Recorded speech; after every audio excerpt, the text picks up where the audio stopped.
그날 밤, 최 부장이 제 어깨를 붙잡으며 속삭였어요. 이 순간만큼은 아무도 몰라. 너랑 나밖에 없어. 저는 그때 알았어야 했는데요. 문틈 너머에서 누군가 모든 걸 지켜보고 있다는 걸. 저는 세라입니다. 36, 중경건설사 경리팀 대리죠. 매일 아침 7시 반에 일어나서 똑같은 루틴을 반복합니다. 남편은 이미 나가고 없고, 아이들은 학교 갔고, 혼자 남은 집은 항상 조용했어요.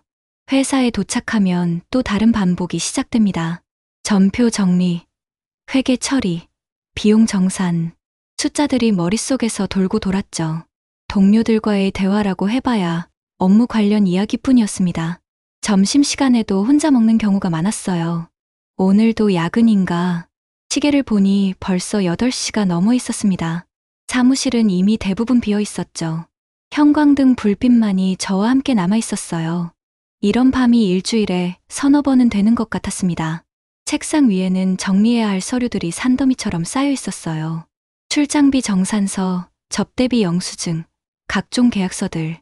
하나씩 확인하고 입력하는 작업을 반복했습니다. 손목이 아파왔지만 멈출 수가 없었죠. 그때였어요. 누군가 제 책상 앞에 서 있는 기척이 느껴졌습니다. 고개를 들어보니 영업부 최 부장이 서 있었어요. 52살의 그는 회사에서 꽤 유명한 사람이었죠.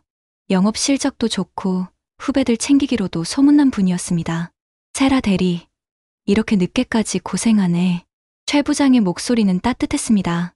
평소 업무상 몇 번 마주쳤지만 이렇게 개인적으로 대화한 적은 거의 없었어요. 아, 네. 정산할 게 좀 밀려서요. 저는 어색하게 대답했습니다. 최 부장은 자판기에서 뭔가를 사온 듯 손에 캔커피를 들고 있었어요. 이거라도 드세요. 이렇게까지 열심히 하는 대리는 처음 본다니까. 따뜻한 캔을 건네받는 순간 묘한 기분이 들었습니다. 언제부터인지 저를 챙겨주는 사람이 없었거든요. 남편도 동료들도 심지어 가족들도 제가 어떻게 지내는지 크게 신경 쓰지 않는 것 같았어요. 감사합니다. 캔을 따면서 김이 모락모락 올라오는 걸 보니 마음이 좀 따뜻해졌습니다. 최 부장은 제 맞은편 의자에 앉더니 주변을 둘러보았어요. 가족 사진이네. 최 부장의 시선이 제 책상 위 작은 액자에 머물렀습니다. 남편과 아이들이 함께 찍은 사진이었어요.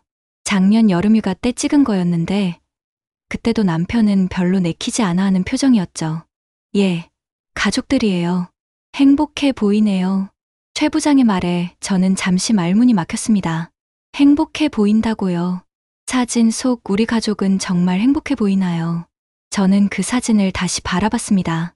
억지로 지어 올린 미소들이 보였어요. 최 부장은 그 사진을 한참 바라보고 있었습니다. 뭔가 깊이 생각에 잠긴 듯한 표정이었어요. 저는 그 시간이 왜 이렇게 길게 느껴지는지 모르겠었습니다. 그날 밤 집에 돌아가서도 계속 그 순간이 떠올랐습니다. 최 부장의 따뜻한 목소리, 저를 걱정하는 눈빛, 그리고 가족 사진을 바라보던 그 깊은 시선까지 모든 것이 생생했어요. 최 부장의 출장이 끝나고 며칠이 지났을까요? 저는 평소보다 업무에 더 집중하고 있었습니다. 왜 그랬는지 모르겠지만 혹시라도 최 부장이 다시 제 책상으로 와서 칭찬해줄까 하는 기대감 때문이었던 것 같아요. 세라 대리, 영업부 출장비 정산서 좀 봐주실 수 있나요? 드디어 그 목소리가 들렸습니다. 고개를 들어보니 최 부장이 서류 뭉치를 들고 서 있었어요. 제 마음이 조금 빨라지는 걸 느꼈습니다. 네. 가져다 주세요. 서류를 받아들면서 최 부장의 손이 제 손에 살짝 닿았어요. 순간 전기가 통하는 듯한 느낌이었습니다. 저는 얼굴이 달아오르는 걸 느끼며 서둘러 시선을 서류로 돌렸어요. 세라 대리는 정말 꼼꼼하시네요. 다른 팀 대리들과는 차원이 달라. 그런가요? 저는 어색하게 웃었습니다. 하지만 속으로는 기분이 좋았어요. 누군가 제 업무 능력을 인정해주는 것만으로도 이렇게 뿌듯할 수가 있다니. 그날부터 최 부장과의 만남이 잦아졌습니다. 출장비 정산 때문에 자주 마주치게 됐어요. 처음에는 순수하게 업무적인 만남이었지만 점점 다른 이야기들도 나누게 됐습니다. 세라 대리는 취미가 뭐예요? 특별한 건 없어요. 집에서 드라마 보는 정도. 그럼 주말에 뭐 해요? 아이들 학원 데려다 주고 집안일하고. 재미없겠네요. 최 부장의 말이 마음에 와닿았어요. 정말 재미없는 삶이었거든요. 언제부터인가 저만의 시간이라는 게 사라져버렸습니다. 어느 날 야근을 하고 있는데 최 부장이 또 다가왔습니다. 이제는 자연스러워진 상황이었어요. 오늘도 늦네요. 네. 월말 정산이라서요. 힘들죠. 최 부장이 제 어깨를 살짝 만졌습니다. 순간 온몸에 전기가 흐르는 듯 했어요. 저는 깜짝 놀라 고개를 돌렸습니다. 어깨가 많이 굳었네요. 괜찮아요. 하지만 저는 그 손길을 거부하지 않았어요. 오히려 더 오래 그대로 있고 싶었습니다. 언제부터 이런 마음이 생긴 걸까요? 회사 근처 작은 식당에서 마주 앉아 밥을 먹는데 저는 이상한 기분이었어요. 마치 데이트하는 것 같은 착각이 들었습니다. 회사에서 세라 대리를 제대로 인정해주지 않는 것 같아서 안타까워요. 그런가요? 실력도 좋고 성실하고 게다가 이렇게 매력적인데 매력적이라는 말에 저는 얼굴이 빨갛게 달아올랐어요. 언제부터 이런 직접적인 표현을 하게 된 걸까요? 집으로 돌아가는 길, 저는 복잡한 마음이었습니다. 최 부장의 관심이 단순한 동료애를 넘어선다는 걸 느끼고 있었어요. 그리고 저 역시 그에게 특별한 감정을 느끼고 있다는 것도요. 이러면 안 되는데 스스로에게 말했지만 마음은 이미 흔들리고 있었습니다. 회사에서 저를 인정해주는 건 최 부장뿐이었어요. 회식 자리였습니다. 영업부와 경리팀 합동으로 하는 분기별 회식이었죠. 저는 평소에 술을 많이 마시지 않는 편인데 그날은 왜 그랬는지 계속 잔이 비워졌어요. 세라 대리, 술 좀 천천히 마셔요. 최 부장이 걱정스러운 목소리로 말했습니다. 하지만 저는 이미 취기가 올라 있었어요. 평소 억눌렀던 답답함이 술과 함께 올라오는 것 같았습니다. 괜찮아요. 오늘은 좀 마시고 싶어요. 무슨 일 있어요? 그냥요. 사실 며칠 전 남편과 큰 싸움을 했었어요. 사소한 일이었지만 그동안 쌓였던 불만들이 터져나온 거였죠. 남편은 제가 왜 그러는지도 모르겠다는 표정이었어요. 회식이 끝나고 나서 저는 비틀거리며 일어섰습니다. 머리가 어지러웠어요. 다른 동료들은 2차로 노래방에 가자고 했지만 저는 집에 가야겠다고 했습니다.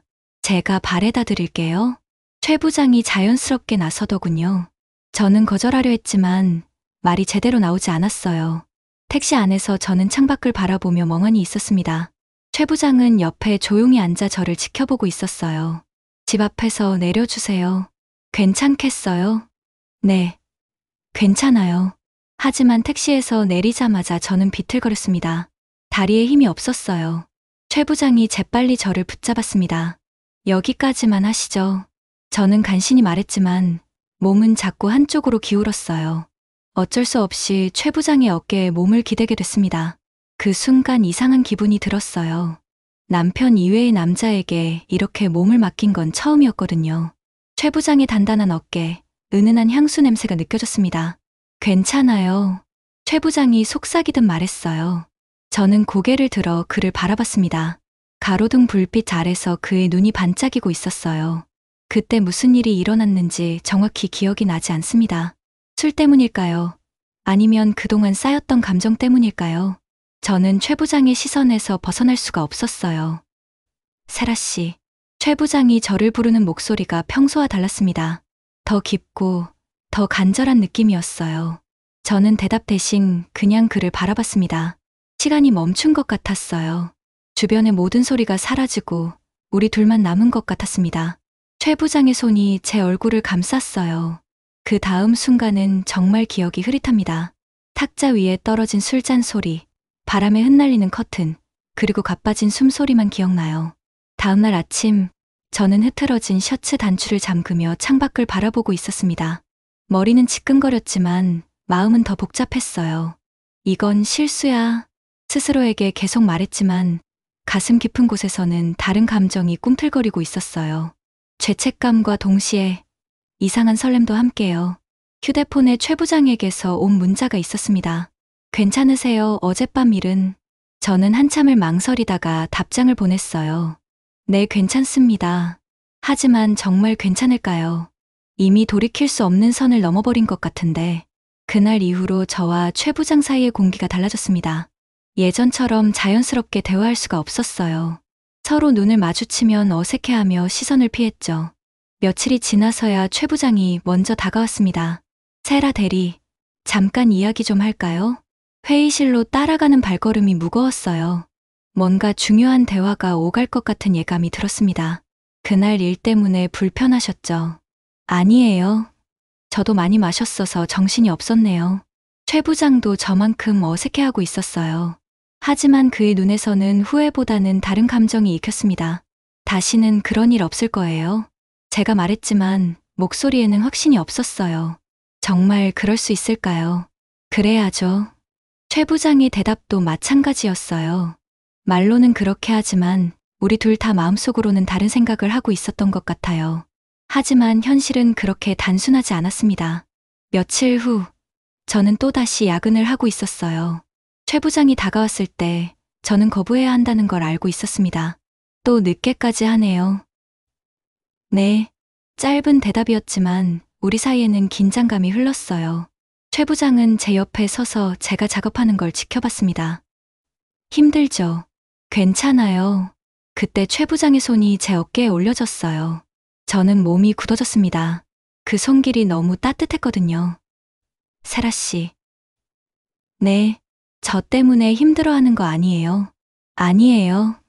하지만 정말 힘들었어요. 그와 함께 있고 싶다는 마음과 이래서는 안 된다는 이성 사이에서 계속 흔들리고 있었거든요. 최 부장이 저를 돌려 세웠어요. 우리는 가까운 거리에서 마주보고 있었습니다. 그의 눈에는 간절함이 담겨 있었어요. 저도 힘들어요.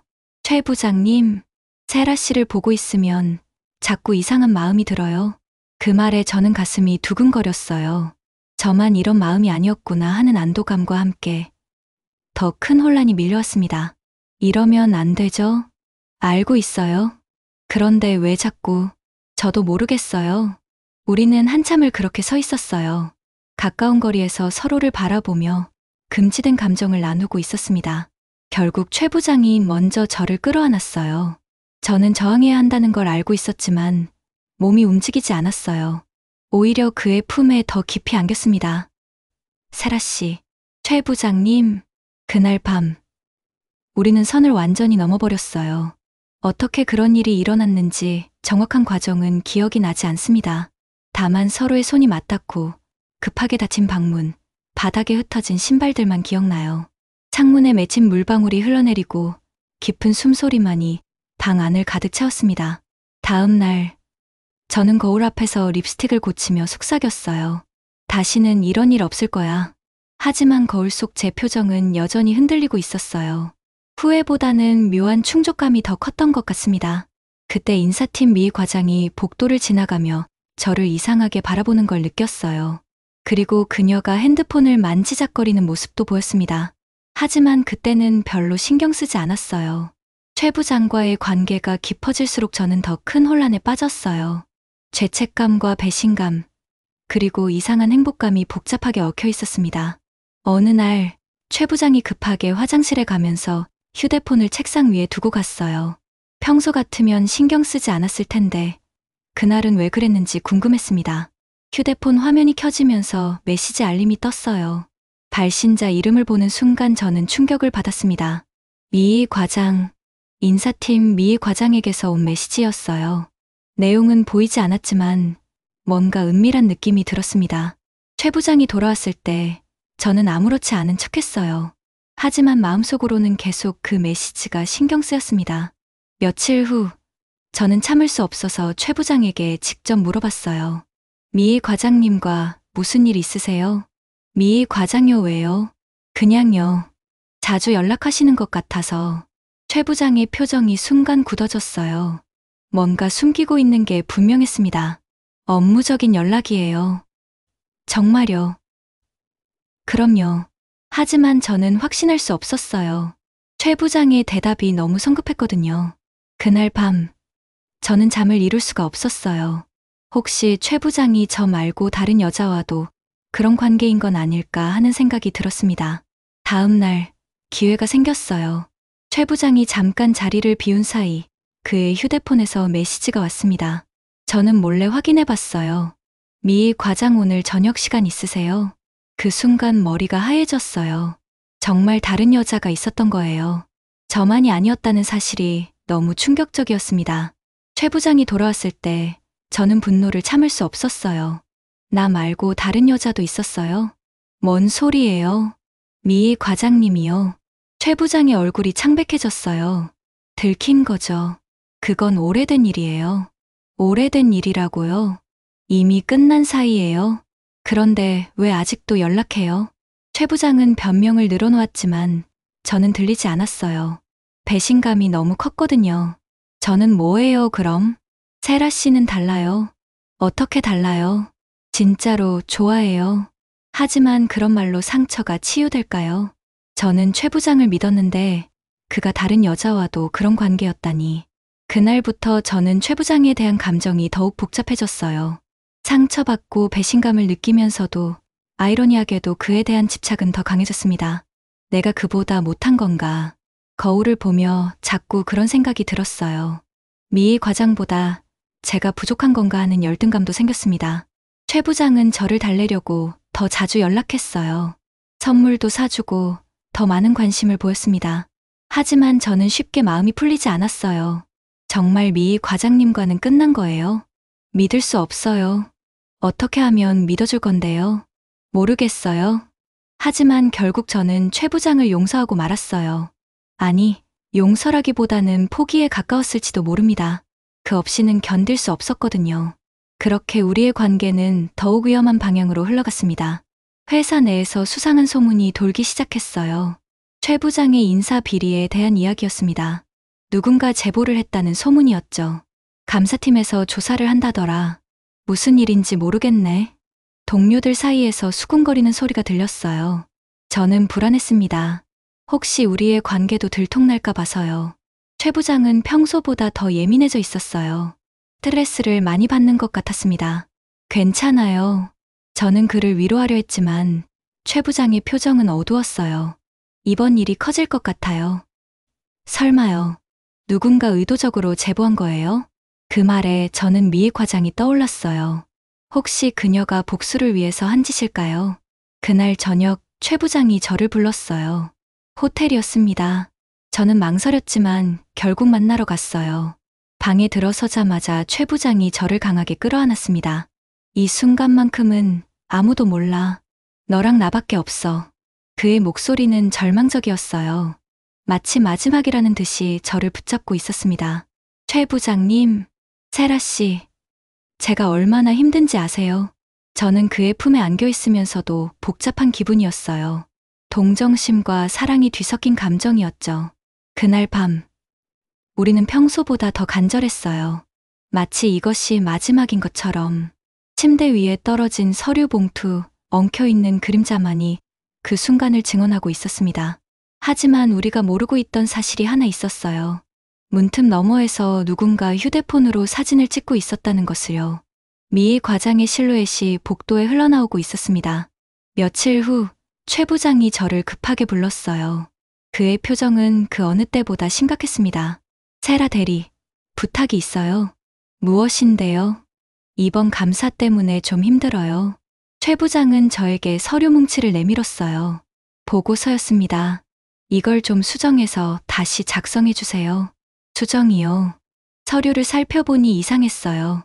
분명히 문제가 있는 내용들을 숨기려는 것 같았습니다. 이건 허위 보고서잖아요. 그런 게 아니에요. 그냥 표현을 좀 부드럽게 하는 거예요. 하지만 저는 알 수 있었어요. 이건 명백히 잘못된 일이었습니다. 안 돼요? 세라 씨, 제발요. 최 부장이 애원하듯 말했지만 저는 거부했어요. 이런 건 할 수 없어요. 그럼 저는 어떻게 되는데요? 그건 최 부장님이 알아서 해결하셔야죠. 최 부장의 표정이 급변했어요. 온화했던 모습은 온데간데 없고 차가운 눈빛만 남았습니다. 세라 대리도 같은 배에 타고 있다는 걸 잊지 마세요. 무슨 뜻이에요? 우리 관계가 알려지면 세라 대리도 가만히 있을 수 없을 거예요. 협박이었어요. 저는 몸이 떨렸습니다. 사랑한다고 했던 그 사람이 이제는 저를 협박하고 있었어요. 정말 실망이에요. 현실을 봐요, 세라 씨. 그 순간 저는 깨달았어요. 최 부장이 저를 정말 사랑했던 게 아니라 그냥 이용한 것뿐이었다는 걸요. 며칠 동안 저는 고민했어요. 양심과 현실 사이에서 계속 흔들렸습니다. 하지만 결국 결정을 내렸어요. 감사 회의 날이 왔습니다. 회의실에는 임원들과 감사팀이 모여 있었어요. 최 부장도 긴장한 표정으로 앉아 있었습니다. 경리팀에서 확인한 내용을 발표해 주세요. 제 차례가 왔어요. 저는 일어서서 준비한 자료를 펼쳤습니다. 최 부장이 저를 바라보고 있었어요. 그의 눈에는 기대와 불안이 섞여 있었습니다. 영업부 출장비 및 접대비 사용 내역을 조사한 결과 저는 숨을 깊이 들이쉬었어요. 여러 가지 문제점을 발견했습니다. 최 부장의 얼굴이 하얘졌어요. 허위 영수증 사용, 개인적 용도로의 비용 전용, 그리고 부적절한 접대비 사용이 확인됐습니다. 회의실이 술렁거렸어요. 최 부장은 저를 믿을 수 없다는 표정으로 바라봤습니다. 또한 인사 관련 특혜 제공의 대가로 금전을 요구한 정황도 포착됐습니다. 모든 것을 다 말했어요. 더 이상 숨길 수도, 숨기고 싶지도 않았습니다. 최 부장은 순식간에 무너졌어요. 그렇게 위풍당당했던 모습은 온데간데 없었습니다. 회사 전체가 충격에 빠졌어요. 회의가 끝난 후 최 부장이 저에게 다가왔어요. 어떻게 이럴 수 있어요? 해야 할 일을 한 거예요. 우리 사이가 뭔데? 그게 뭔데요? 저는 더 이상 그에게 미련을 두고 싶지 않았어요. 사랑이라고 착각했던 감정이 얼마나 허망한 것이었는지 깨달았거든요. 그 일이 있은 후 저는 사직서를 냈어요. 더 이상 그 회사에 있을 수 없었거든요. 동료들의 시선도 부담스러웠고 무엇보다 제 자신이 부끄러웠습니다. 마지막 출근 날 책상을 정리하면서 가족 사진을 보게 됐어요. 최 부장이 그렇게 오래 바라봤던 그 사진을요. 이제야 알겠더군요. 정말 소중한 게 무엇인지. 집에 돌아가서 남편과 아이들에게 모든 걸 털어놓았어요. 쉽지 않은 대화였지만 필요한 시간이었습니다. 미안해. 남편은 아무 말 없이 저를 안아줬어요. 그 따뜻함이 얼마나 소중한지 그때서야 깨달았습니다. 몇 달 후, 저는 새로운 직장을 구했어요. 작은 회사였지만 분위기가 좋았습니다. 거기서 만난 후배 직원이 저에게 고민을 털어놓았어요. 선배님, 팀장님이 자꾸 개인적인 만남을 요구해요. 그 말을 듣는 순간 예전에 제가 떠올랐어요. 윗사람 말이 다 정답은 아니야. 내 삶은 내가 지켜야 해. 하지만 거절하면 불이익이 있을 것 같아서. 그런 걱정하지 마. 정말 중요한 건 내 마음의 평안이야. 후배는 고개를 끄덕였어요. 저는 그 아이가 저와 같은 실수를 하지 않기를 바랐습니다. 회사 옥상에서 하늘을 바라보며 생각했어요. 그 모든 일들이 저에게는 값진 교훈이었다고. 물론 많은 상처를 받았지만 그 덕분에 정말 소중한 것이 무엇인지 알게 됐거든요. 지금 저는 행복합니다. 가족과의 시간을 더 소중히 여기게 됐고 일과 삶의 균형도 찾았어요. 무엇보다 제 자신을 사랑하는 법을 배웠습니다.